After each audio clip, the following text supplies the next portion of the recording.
convince my lovely colleagues over there hoarding the cheese to come this way. Hi. Thanks. Hi, Kat. Thank you so much for coming. It's wonderful to see you all here tonight. I'm Dan Rosenberg. I'm the director of the Visiting Writers Series, and as always, the first thing I want to make sure I do, lest I forget, is thank NYSCA, the New York State Council on the Arts, whose support allows us to bring wonderful writers like Leslie Jamison to campus. I'd also like, for this event, to thank Nick Kowalczyk at Ithaca College. He's my counterpart with their Distinguished Writers Series, and he and I worked together to bring Leslie up to this area for events at both schools. And so, always happy when we can do that and make those connections. I'm going to do a brief intro for Leslie. She'll come up and read. We'll have time for questions at the end, and then her most recent book, The Recovering, Intoxication and Its Aftermath, is here for sale. I will be your bookseller this evening as well, and I'll remind you of that a little bit at the end. But Leslie Jamison. Yeah, and that's it. That was good. You wish. No, you have to listen to me for one more minute. I'm sorry. This is my stall as people trickle in. Leslie has worked as a baker, an office temp, an innkeeper, a tutor, and a medical actor. Or as my other friend who did that job referred to it, medical pretending, where you just feign an illness and the doctors in training practice caring for you. Now she teaches at Columbia University's MFA program, where she directs the nonfiction concentration. And I wanted to sort of highlight the trajectory of Leslie's professional history, because I wanted to emphasize, particularly to our students, that a writer's success, or maybe anyone's success, doesn't happen linearly.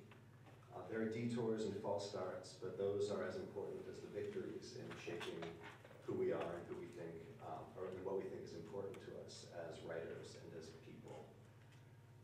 In her most recent book, The Recovering, Leslie talks explicitly about shifting ideas of what makes a good story.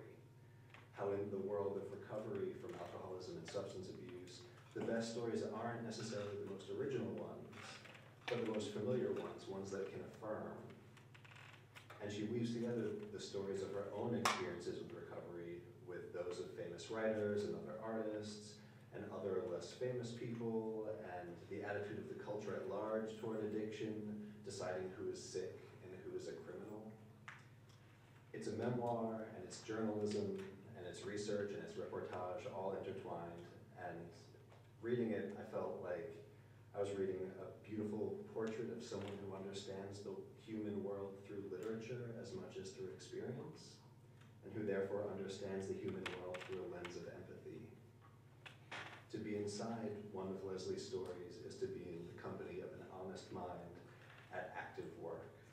It's a real pleasure, and I'm excited to experience it in person right now. So please join me in welcoming Leslie Jamison.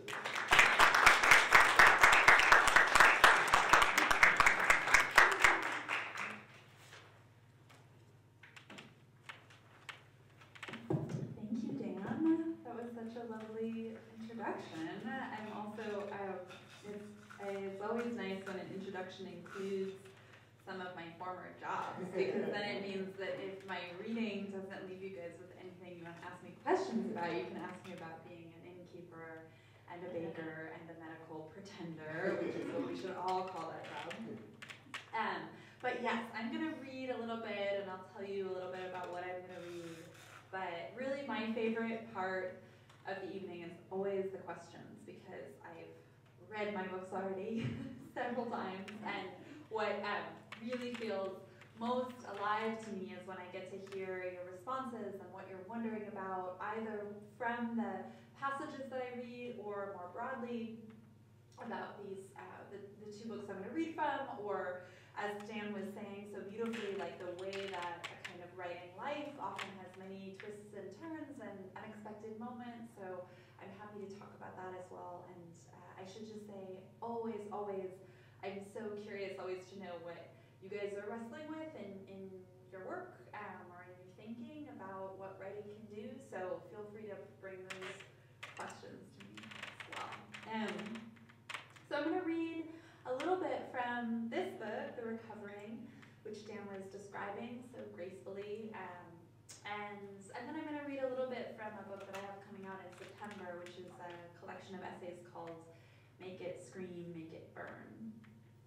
But I'm going to start, so as Dan mentioned, this book, The Recovering, has a number of different strands. There's personal narrative, there's reportage, other people's stories of addiction and recovery, and then I'm looking at a bunch of artists and writers who not only wrestled with addiction, but wrestled with addiction in their work. And I was particularly interested in this question of how or if the process of getting better could yield stories that were as compelling, as dynamic, as alive as the kind of process of falling apart. Because when I came of age as a writer, there was this kind of romantic quality to self-destruction, and it seemed like all these great writers had been drunkards and addicts and had been like killing themselves quickly or slowly in all these different ways, and there was something kind of magnetic about that darkness, and it seemed like that darkness was where beauty came from and where truth came from, and often it was. But as I started to get sober, tried to start getting sober,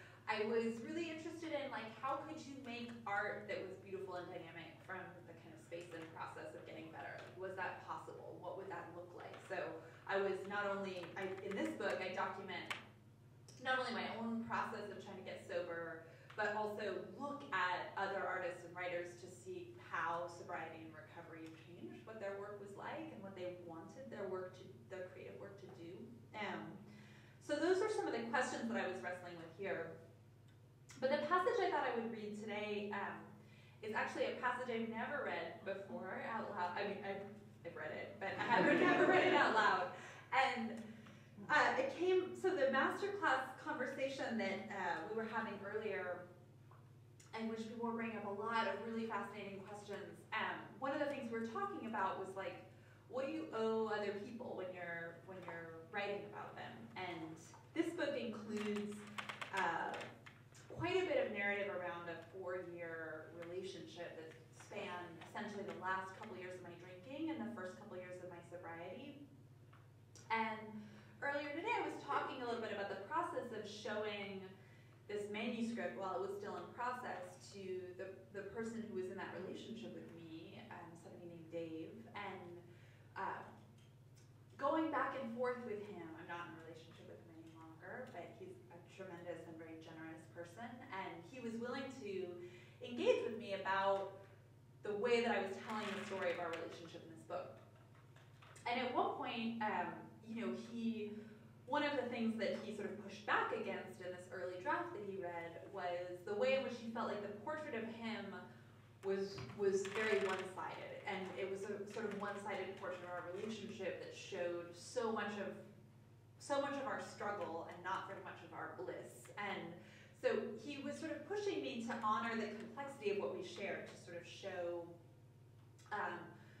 what we were connected to in each other, as well as what was kind of breaking down between us. And so ultimately that process of sort of letting him weigh in on the portrait of our relationship in the book, it ended up not making me feel censored or sort of straitjacketed, but actually it ended up making the book a more complicated, kind of multi-layered portrait, hopefully. So I thought I would read a couple pages that I wrote largely in response to some of his feedback on the book, trying to dig into that complexity that he was asking for. And the point at the narrative in which this section takes place is pretty early on in my sobriety, when I'm trying to figure out basically how to get through the day without drinking, and certainly how to be close to another person without drinking. At least there was this. When Dave and I sat down to eat our corn and tomato salads, this was taking place in Iowa, where probably 90% of what we ate was corn or tomatoes. When Dave and I sat down to eat our corn and tomato salads, I was no longer trying to hide the wild animal of need, no longer trying to keep from saying, let's drink another round, can we pour another glass? Now we drank sparkling water with lime. As a sobriety gift, Dave gave me an antique seltzer carbonator, a beautiful glass and wire contraption that could make soda from syrup, raspberry, ginger, vanilla. I loved him so much for that gift, for the way he was brightening the landscape of the great, dry forever of sobriety. We just had to get a little cartridge to carbonate the water. We were trying to launch ourselves back into the wonder of our relationship in its early months.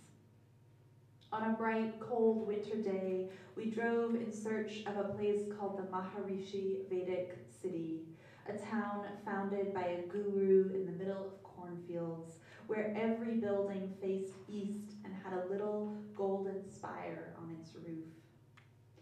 It even had its own currency, the Ram. Its transcendental meditation halls were called yogic flying chambers. I'd seen online videos of yogic flying, people bouncing across mats with their knees crossed. It looked awkward but joyful, and I wanted to believe that the flurry of their effort was a sign of transcendence rather than its absence. Dave and I drove through snowy cornfields and kept our eyes peeled for golden spires. What we found was a desolate dirt road, patchy with unplowed snow, and a building the color of sour cream where vegan brunch was being served, lentils and curried cauliflower, where Dave wasn't even hungry since he'd eaten so much jerky on the road. But he ate anyway, because we were doing this together. He pointed out a small red fox trotting gracefully across the crusted snow, leaving a trail of delicate prints in its wake. We had no rum, but it turned out we could pay with a credit card. After brunch, full of lentils, we went looking for the yogic flying chambers. We nearly ran our car into several snowdrifts. We were trying so hard to have a good day. When we found the flying chambers, they were empty. We stood at the threshold and peered inside, where meditating bodies should have been, their knees flapping like bird wings. There was only silence, and a stillness so solitary it made me want to touch the man next to me, fox spotter, co-pilot, and so I did. I touched him, and then we left. Loving Dave was like this. It was his jeans against my tights when we kissed in our kitchen, my hands still soapy from the dishes, and the tornado siren wailing outside. It was eggs and coffee on our orange couch with mounds of snow outside our windows, domed over the cars, in drifts like hills over the park. As we shivered with gratitude for our home, this living room, this warmth. It was the way we delivered the world to each other, how he told me about cedar waxwings landing just down the block from our house in the middle of their migration, their breasts yellow like yolks stirred into milk, their little crested tufts like arrowheads. Loving Dave meant going to Gabe's, a club downtown that smelled like stale beer and other people's sweat, and watching a woman layer drum loops with her ukulele, listening to her alto voice full of gristle and yearning, sensing the hum of Dave's excitement beside me as this woman captured her chorus with her foot pedal and played it back with a difference. How excited he was by the sheer act of making. It meant hearing a teenage girl in the library talking to her friend. When Brian and I were going out, he would wall me like, "I like you so much, I don't even have words." And knowing I had found one with all the words, but I still felt walled. Loving him meant getting thrown onto our bed and tickled our fierce play, and then lying in bed for hours the next night, waiting for him to come home, picking his dark curls off the pillows to remind myself he slept here. This was our bed. It smelled like the smell that lived in the crook of his neck. Dave taught me a quote from Gertrude Stein, "Dirt is clean when there is a volume." And I wanted this to mean there was something on the other side of all our accumulated friction, how we clashed against each other and then came back to say, "It's you I want." When I watched him sleep, with one arm flung across his face, love ached through me so hard I had to ball the sheets in my fist. As an exercise in surrendering control, Dave asked his students to write collaborative poems. "When this happens," he wrote once, describing the assignment, "you can feel the boundary between self and other flicker, each an organ to some larger being." He gave me a poem he'd written about a flock of birds lifting off from the park across the street, as if touching the same being made them part of the same dream. Though I saw us living in binary, Dave wanted to be free, and I wanted to be certain. In truth, we were asking so many of the same questions.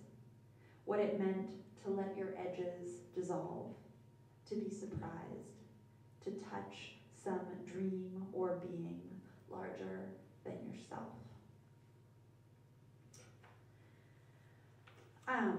And this next piece is, I'm going to read a whole essay, but it's a very short essay, pretty short essay. And it's kind of getting at some of the same ideas, but in a very different way. So it's about how to grant other people what I think of as the dignity of complexity on the page, which is like to say, when I write about somebody else, I don't owe them kind of perfection on the page, but I do owe them complexity. And in that case, I was writing about a relationship that I had lived very deeply inside of, and that poses one set of difficulties when you're trying to sort of summon something besides your sometimes reductive narratives about the people closest to you.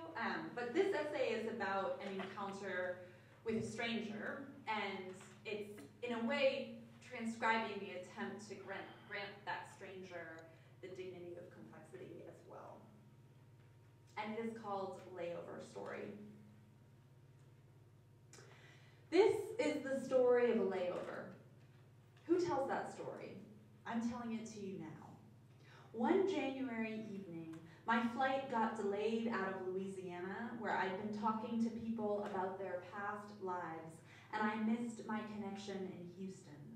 I had a night there.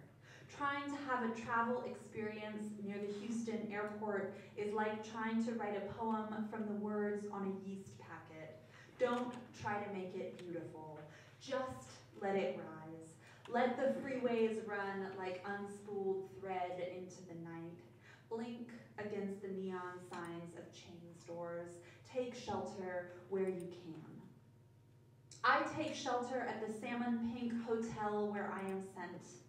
On our shuttle from the airport, I hear the voice of a difficult woman coming from the front row. She can't believe the bus will run only on the hour the next morning. She can't believe her dinner voucher is for so little money. She needs someone to take her bag into the lobby. She'll also need someone to fetch it tomorrow. Later, at the hotel restaurant, her voice is there again at the table behind me. She wants her bag placed where she can see it. She wants her water without ice. She doesn't want to be a pain, but she really needs to know if the veggie wrap is absolutely 100% vegetarian. She wants to know about the other stranded people sitting around us, especially Martin the German and the Penn State math major. The math major loves Pie Day. The woman with the voice wants to know if she bakes pie for Pie Day. No, she just eats pie for Pie Day. What kind of pie does she like? All kinds. What kind of math does she like? All kinds. Well, okay, She especially likes patterns and sequences. The woman with the voice wants to know how she feels about I to the I. The undergrad doesn't know about I to the I. Oh, girlfriend, says the woman with the voice. Go look up I to the I. When she finally turns to me, the woman with the voice turns out to be a woman with curly black hair. She asks what I do for a living. She loves that I'm a writer. She tells me she wants to get into the interviewing business. Seems like she's already in it. Turns out she's coming from a vacation in Cabo. Turns out she's on my flight back to Newark. She suggests we protest the hourly shuttles together. The 4 a.m. departure is too early for our flight, but the 5 a.m. is too late. We should campaign for a 4:40 or a 4:45. She is a difficult woman from New York, trying to convince me that we should be difficult women from New York together. But I'm not a difficult woman from New York. I'm not any kind of person from New York. I just happen to live there. I just want to take the 4 a.m. shuttle and stop talking about it. It embarrasses me to be associated with her requests, with her sense of entitlement, with these justifications. I hurt more, I need more, but probably it's only because I recognize myself in them. It's only when the woman and I walk to the front desk to check on the shuttle that I notice how she walks. The woman with the voice is also a woman with a body. She's limping.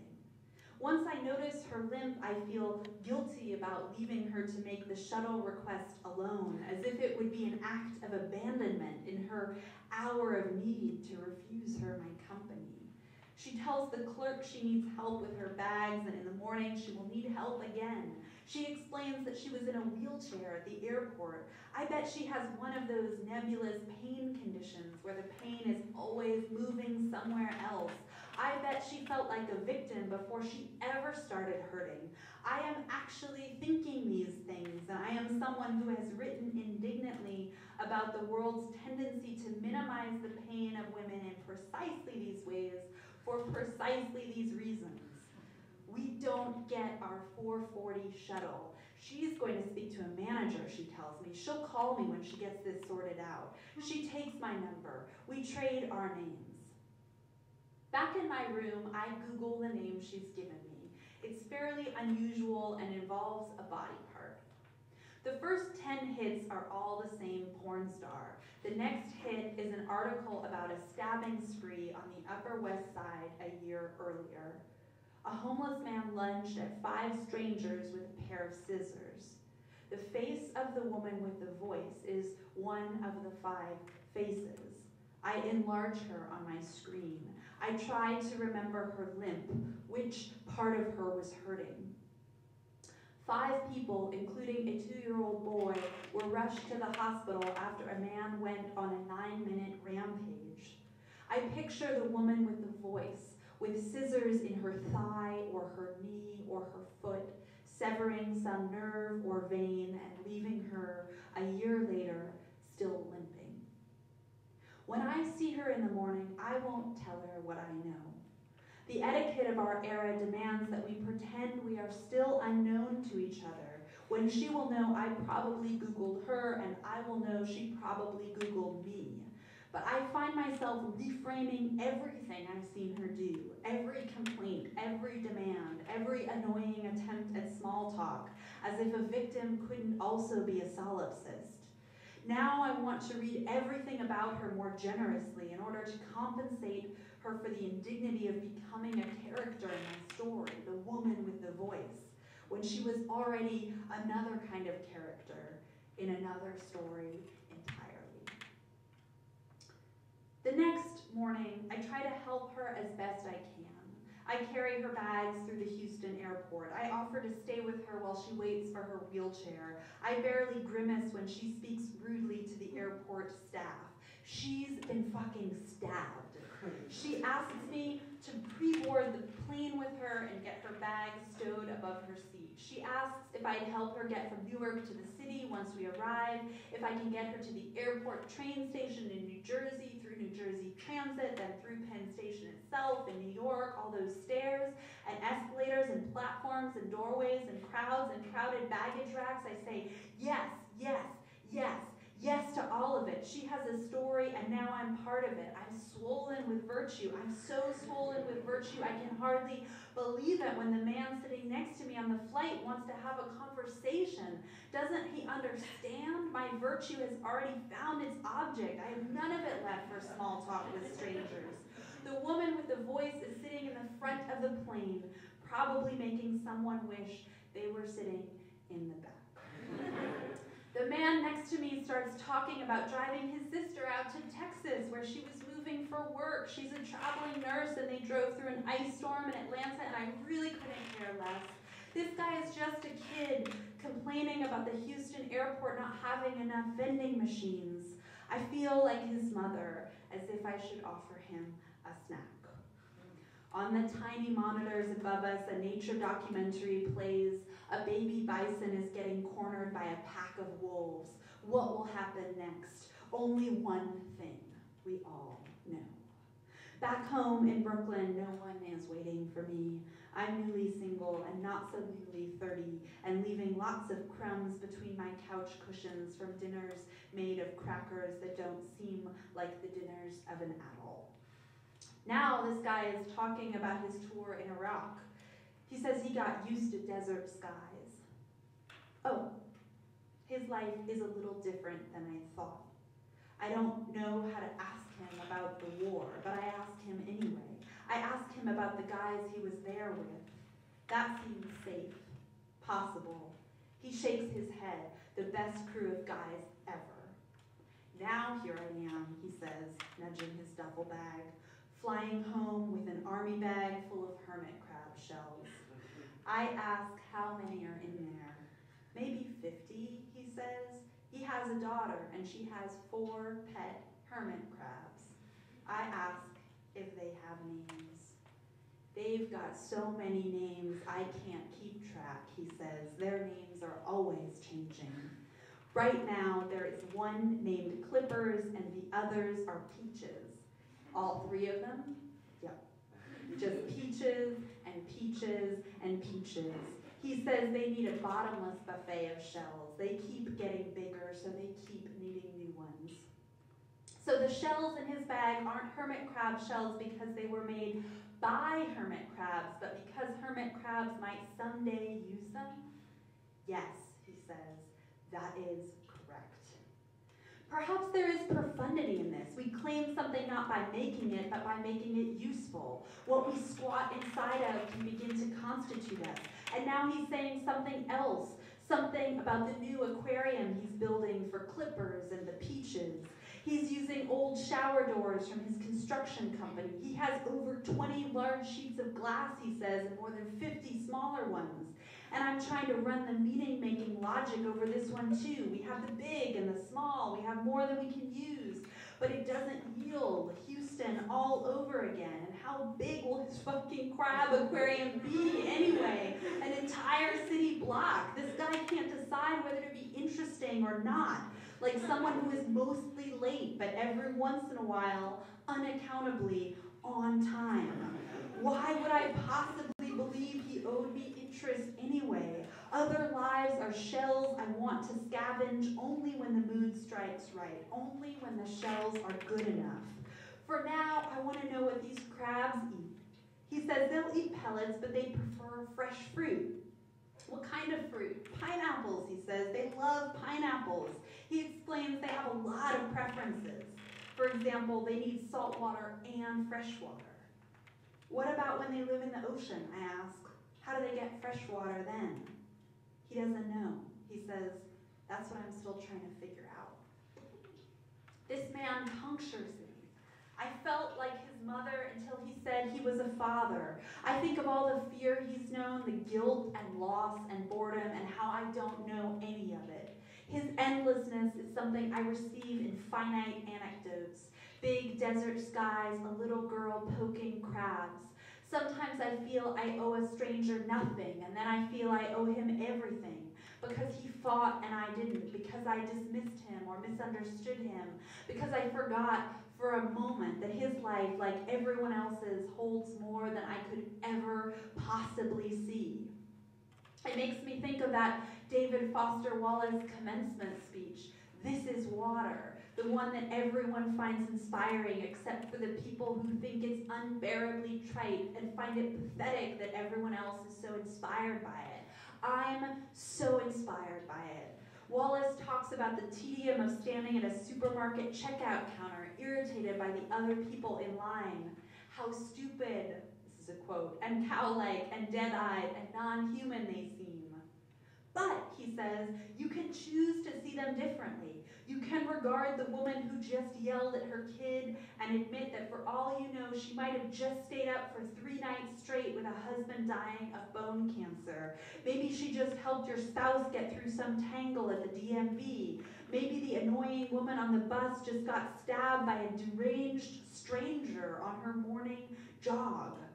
If you learn to pay attention, he says, then, quote, it will actually be within your experience, within your power to experience a crowded, hot, slow, consumer hell type situation as not only meaningful, but sacred, on fire with the same force that made the stars. The Newark Airport train station in the middle of a blizzard does not feel on fire with the same force that made the stars. I am helping the woman with the voice and the injured body get onto a train headed into the city. We get hot chocolate at the tiny station cafe and wait on the outdoor platform in the Jersey cold while the snow comes down. I am tired of benevolence and ready for my own apartment. She tells me it was stupid how she got hurt. It was her own fault. I'm a little bit confused. Is this a confession of privilege guilt? Guilt at her complicity in the systems that oppressed the homeless man who stabbed her? Is she going to tell me that he had a story too? Because he did.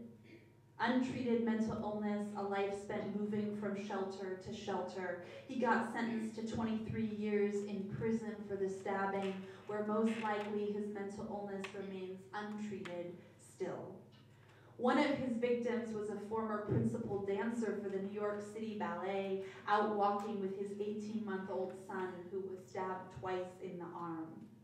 This is the kind of story with an easy victim and an easy villain, except maybe it's not so easy. Maybe we are all the villains. Maybe that's what this woman with the voice is trying to tell me. She is also telling me she is tired of standing, though I cannot make her a chair. Anyway, she says, she was dancing down in Cabo and her knees started hurting, but she kept dancing anyway. It was Mamma Mia. How could she not keep dancing? That's how she hurt herself. She looks at me and I nod. How indeed. But inside I'm feeling robbed, like something has been stolen from me. The story in which I carried the bags of a woman recovering from a stabbing attack. Now I'm in a story about a woman who danced too hard on the Mexican Riviera. It's a story about putting bags in overhead compartments and waiting in the bitter Jersey cold, about getting to the ugliest train station in the world and weaving through its maze of underground tunnels with 3 suitcases to emerge into the grim bustle of a purgatory between Midtown and Koreatown. In a way I can't explain, I've started to feel attached to this woman, weirdly protective. It's like we've been on some kind of odyssey together, and it has less to do with the night in Houston or the blizzard in Jersey, and more to do with all her shape-shifting in my internal narrative. First, she was a tyrant, then a saint, and finally, just a tourist dancing. We part ways by the cab stand. The woman with the voice thanks me for my kindness. She'll take a taxi home. I'll take the subway to an empty apartment in Brooklyn, where I'll read the article about the stabbing again, with its eyewitness quotes. He was lurching, like very zombie-esque, you know? Something wasn't right about him. His eyes were clearly crazy. He let go of the woman and he started coming for me. In another photograph of the woman with the voice, she's being carried by a police officer. She has one hand wrapped around his neck, the other hand pressed against her own throat. She felt a stranger slash a scissor blade across her neck. I will never hear what her voice sounded like when she was crying out in broad daylight for help, when she was just a difficult New York woman asking her city to save her. This is how we make the stars, again and again, by showing up with our ordinary, difficult bodies when other ordinary, difficult bodies might need us, which is the point, the again and again of it. You never get to live the wisdom just once, rise to the occasion of otherness just once. You have to keep living this willingness to look at other lives with grace, even when your own feels like shit and you would do anything to crawl inside a different one. When you would claw one peaches out of the way, and then another, and then a third, just for a shot at some shell of respite. A 3:30 wake-up call in Houston isn't the respite shell. New Jersey public transit the day after a New Jersey Super Bowl isn't the respite shell. The blizzard is no respite shell for anyone. It makes the hurt knee throb harder. Does graciousness mean you want to help or that you don't and do it anyway? The definition of grace is that it's not deserved. It does not require a good night's sleep to give it or a flawless record to receive it. It demands no particular backstory. You thought the story kept changing, but the most important part never did. She was always just a woman in pain, sitting right in front of you. Sometimes it hurts just to stand. Sometimes a person needs help because she needs it, not because her story is compelling or noble or strange enough to earn it. And sometimes you just do what you can. It doesn't make you any better or any worse. It doesn't change you at all, except for the split second that you imagine the day when you will be the one who has to ask. Thanks.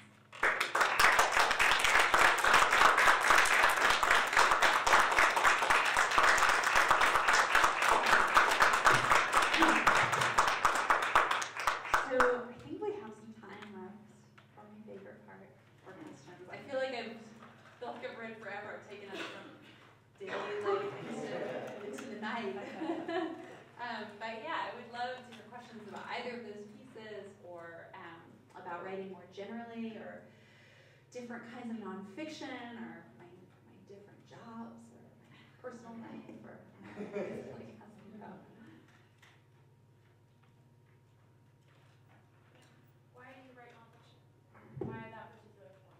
Yeah, I think lots of ways to answer that question, but one of them is certainly that I love how many different things nonfiction can be, right? So I love that nonfiction can be personal narrative, as these two pieces were examples of. I love that nonfiction can involve engaging with other works of art, other literary texts, paintings, film, music, the way that Dan earlier was talking about the book as a kind of example of somebody who understands experience not just through what's lived, but through literature. Like nonfiction can be that also. I love that nonfiction can involve reporting and interviewing, showing up places and asking people questions. I love that it can involve sort of moving between the small scale of an individual life, your life, somebody else's life, and then like the much broader scale of, say, how has America understood addiction in the 20th century?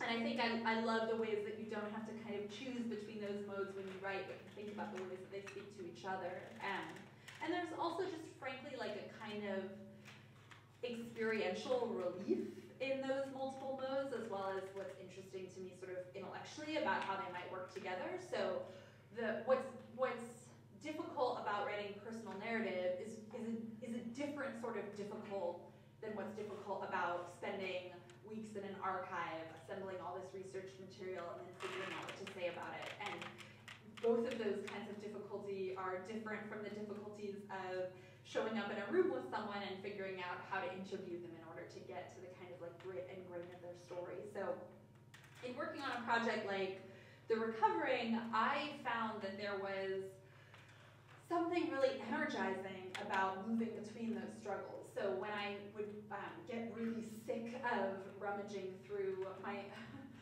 diaries, my interiority, myself 10 years ago, it felt really good to like spend some time inside John Berryman's consciousness or Jean Reese's consciousness. And when I got tired of the work of like pouring through photographs of like diary entries from somebody else's archives, it felt good to kind of go back into the visceral flesh and blood of my own memories and also kind of reconnect with like, okay, what are the questions from my own life that are taking me to these archives in the first place? Like, why do I care so much about what John Berryman wrote when he got sober? I care because I look at this diary entry from my early sobriety and I see how much I was trying to figure out how to just like get through the day without booze. And so that those sort of stakes take me back into the research parts of the work with more fervor and more urgency. So there's something about kind of moving between those modes that also feels very replenishing to me as well.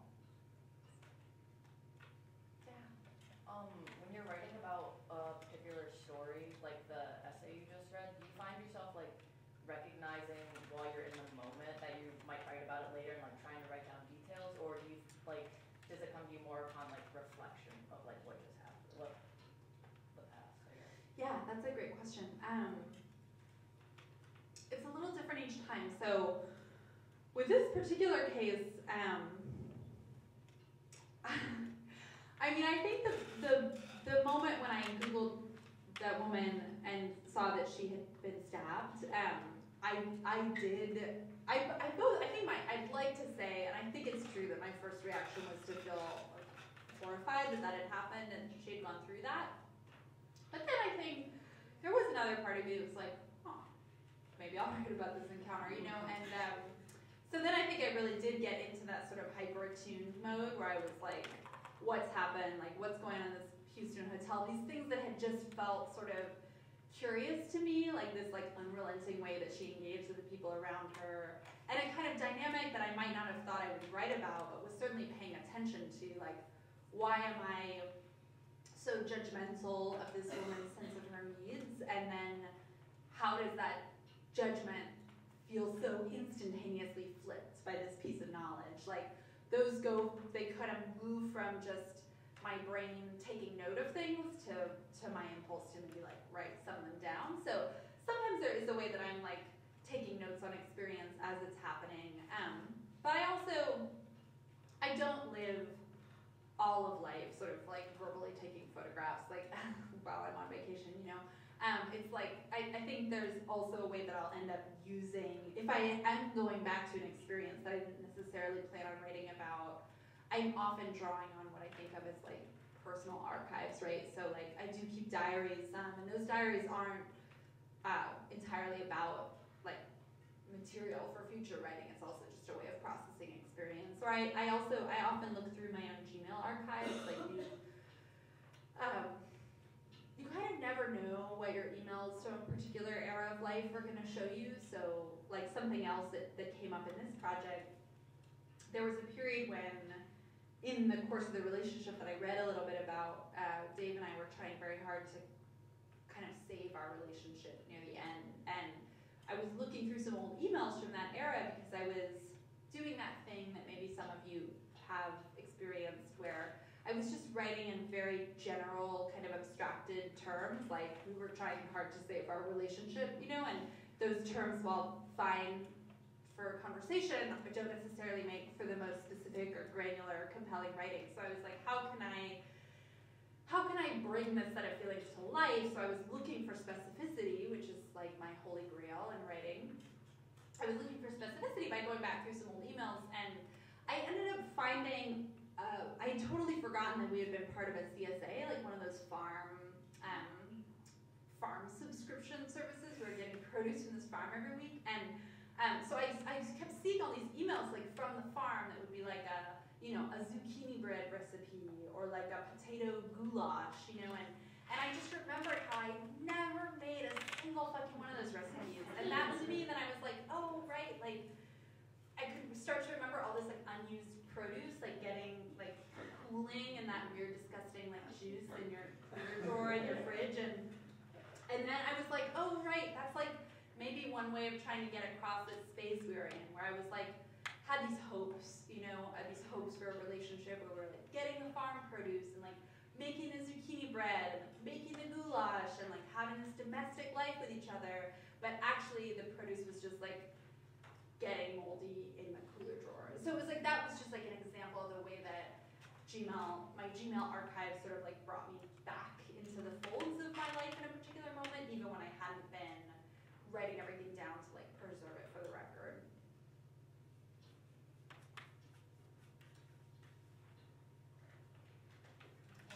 Is it easier for you to write about strangers or people that you're close to? Yeah, maybe it connects to Kate's question about different kinds of difficulty. I mean, my gut response is that it's easier to write about strangers because you don't have all the baggage of, you don't have the baggage of your own personal histories with them, and the way that, at least for me, with most people in my life, I have a set of narratives that have become very familiar to me about our relationship, what they meant to me, what I mean to them. These are our dynamics, these are our hard spots, and those narratives can start to become like kind of overly familiar, overly simplistic grooves. And so when I write about people that I'm close to,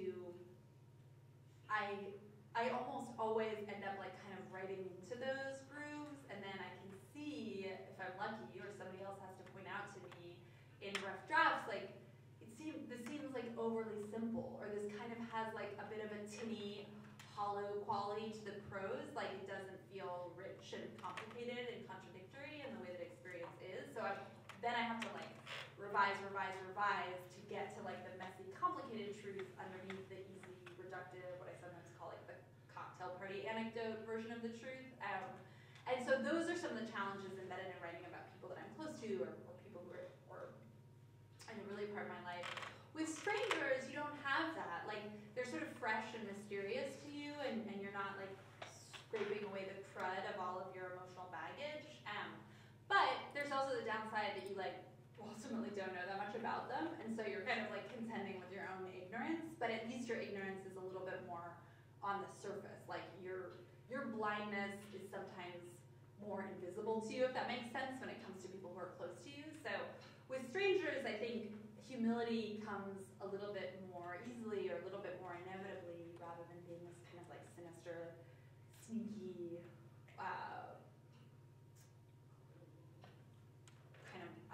blinders on that you might not necessarily realize. And at this master class that I was teaching earlier, I actually gave this writing prompt that I'll describe because it's very simple, called Letter to a Stranger, just because it relates to your question so much. And it started, so a friend of mine named Colleen Kinder started this magazine called Off Assignment, that she was a travel writer for many years, and felt like the stories that she would be able to tell when she wrote like a travel piece for the New York Times, say, she could never write about the really interesting things that had happened. She was always writing like the official version about like Irish lighthouses, or whatever, which is fine. It's like a great gig. Like, I think she felt grateful for it, but she decided she wanted to put together a magazine where people could tell sort of like the messy behind the scenes versions of the story, and one of the features in that magazine was called Letter to a Stranger, and the premise was very simple, that you just write, you think of a stranger who you cross paths with, and somehow, even if they didn't stay in your life, they stuck in your consciousness, like they somehow got into your skin, and you write to them and just see what comes up. And what I love about that prompt is almost everybody has some stranger who comes to mind, like, oh, that woman, or like that man. And I like that you might not know why they matter to you or why you're drawn to writing about them, but you just kind of like write into that unknowing. And I think that's one of the things that feels most key about writing personal nonfiction to me, is that you write into something without quite understanding why you're writing into it, and that way you let it kind of unfold in front of you. You let it surprise you. You let it kind of be rich and weird and surprising in a way that sometimes you can't if you idea in your mind already of why it matters. Good question. I heard you talk a lot about work, right? About the process of research, the relentless sort of self-research, archival research, maybe works with others, manifesting yourself in the world, where there's a lot of work involved. And also, you've also spotlighted the process of revision and working with other people, right? And advice in that process and of revision. And I was just wondering, two things, because a lot of our students are writers, right? And are engaged in this process of taking criticism or not taking it. And so I was wondering if you could speak a little bit to the process of sharing your work with others and then revising in relation to that. It's great. I love talking about the kind of communal dimensions of work, because it does feel like a very communal process to me. And so I guess I'll say a couple things. In my own process as a writer right now, it's like a very integral part of the process that I draft almost every piece and revise it like many times. Especially if any personal essay, I would probably revise like somewhere between 8 and 10 times in sort of a major way. And there's a way that maybe that seems daunting or exhausting, but actually to me it's so liberating, because it means you can get so much wrong the first time around. Like, you don't have to get it all right. You might get different things right in different drafts. You might get you might focus on one scene in one draft or one figure, and then come back and focus on another figure, another character in another draft. It frees you up from doing everything at once. And I often, as part of that drafting process, will build in like sending a draft of a piece to somebody else, to a friend who's a trusted reader, or to an editor. And I like that does a couple things at once. It brings in a fresh pair of eyes and a fresh perspective, but it also means that I'm taking a little bit of time away from the draft, and it's so much easier for me to revise ambitiously and rigorously when I am not so attached to the material as I always am when I've just written it. Like, after I've just written something, I can't bear to let go of a single piece of research, because I put like days or weeks or months into that research. I have to include it all. I have to cram it all in. And the same with like my sentences. Like, if I'm proud of a sentence, no way I'm gonna cut it the next day. But like maybe in 6 months, if somebody's telling me like this piece like really went on for too long at the end, then I can start to have enough distance from the prose to like cut it where it needs to get cut. So giving my work to others is also a way of like just like getting myself out of the picture for long enough to like really revise like with a set of like my own fresh eyes, in addition to the fresh eyes of whoever read it.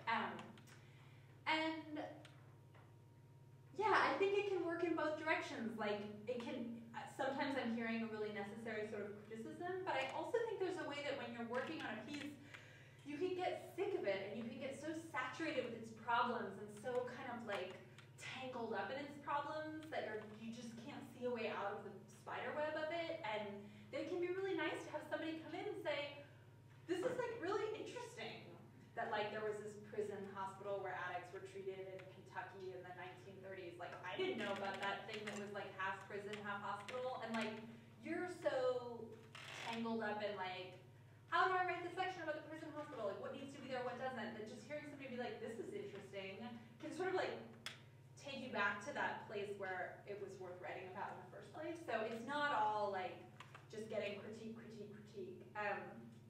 And then I guess the other thing I'll say in terms of the workshop process, which I think about more at this point in my life as a teacher than a student, although I feel very strongly that like all the things I'm wrestling with in my writing about summoning complexity to the page, about figuring out how to craft like emotional and intellectual arcs, like all of these struggles are exactly the same struggles that my students are having. Like, we're all kind of in it together.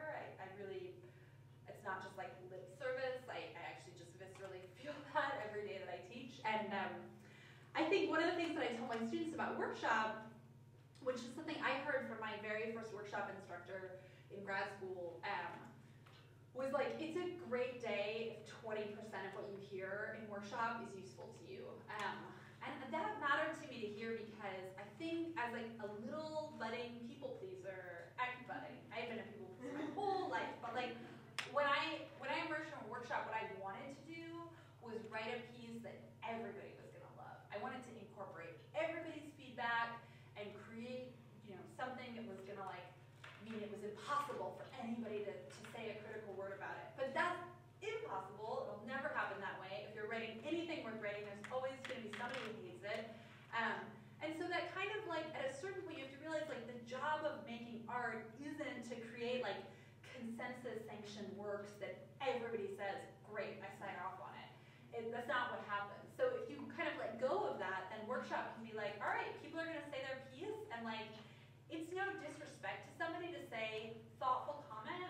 I'm not sure that's the direction I want to take this piece in, and it sort of frees you up not to have to incorporate all the feedback, although hopefully you listen to it and rent the space. And it also frees other people up to say what they want, and then it's okay if you don't follow their advice. So I really like that way of being to take some feedback and not other feedback is not the process going wrong. It's the process going right. That kind of normalized it for me in a really useful way.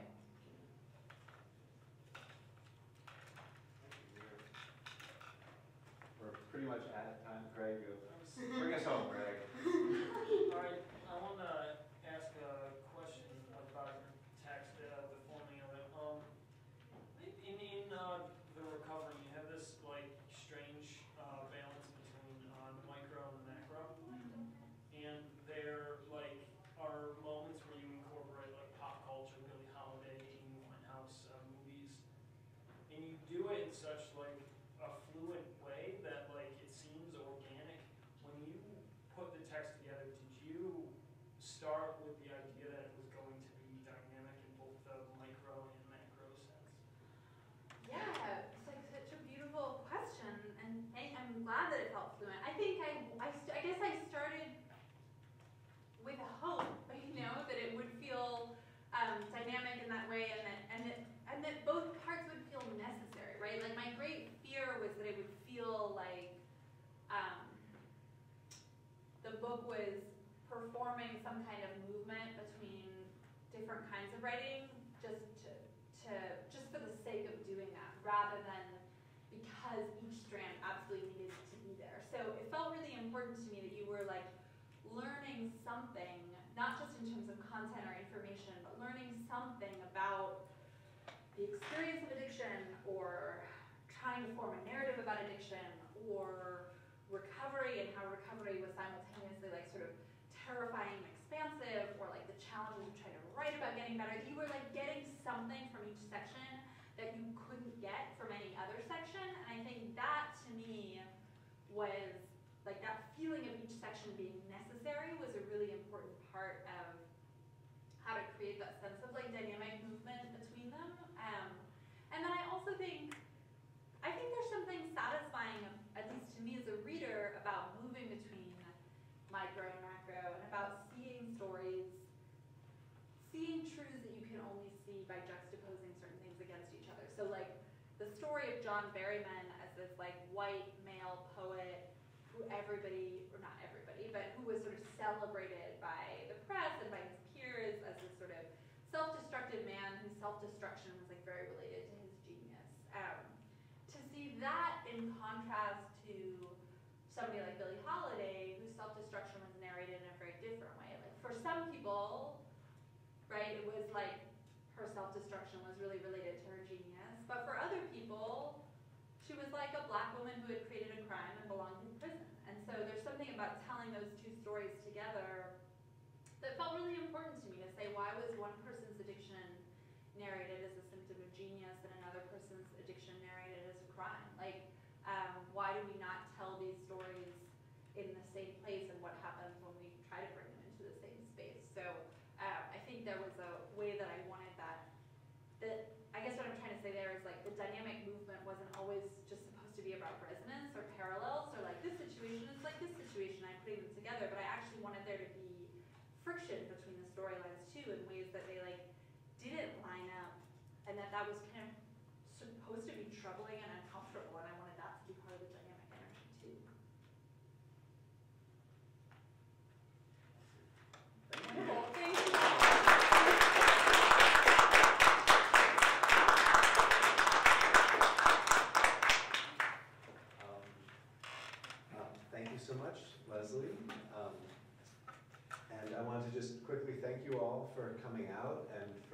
supported our series all year. I've been really excited to be bringing wonderful poets and fiction writers and nonfiction writers to campus, and to see the passion and the enthusiasm with which you've received them has been the reason why it's worth doing for me. So I appreciate that tremendously. I wanted to thank Chuck and the whole IT team for all of your support all year. Thank you, back there, being the unsung heroes.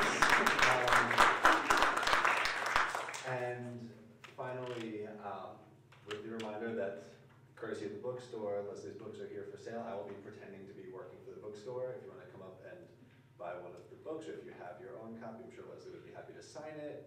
I've been volunteering you to do that, but I'm figuring that's cool. Thank you so much for coming, Leslie. And if you could all please join me in giving her one last round of applause.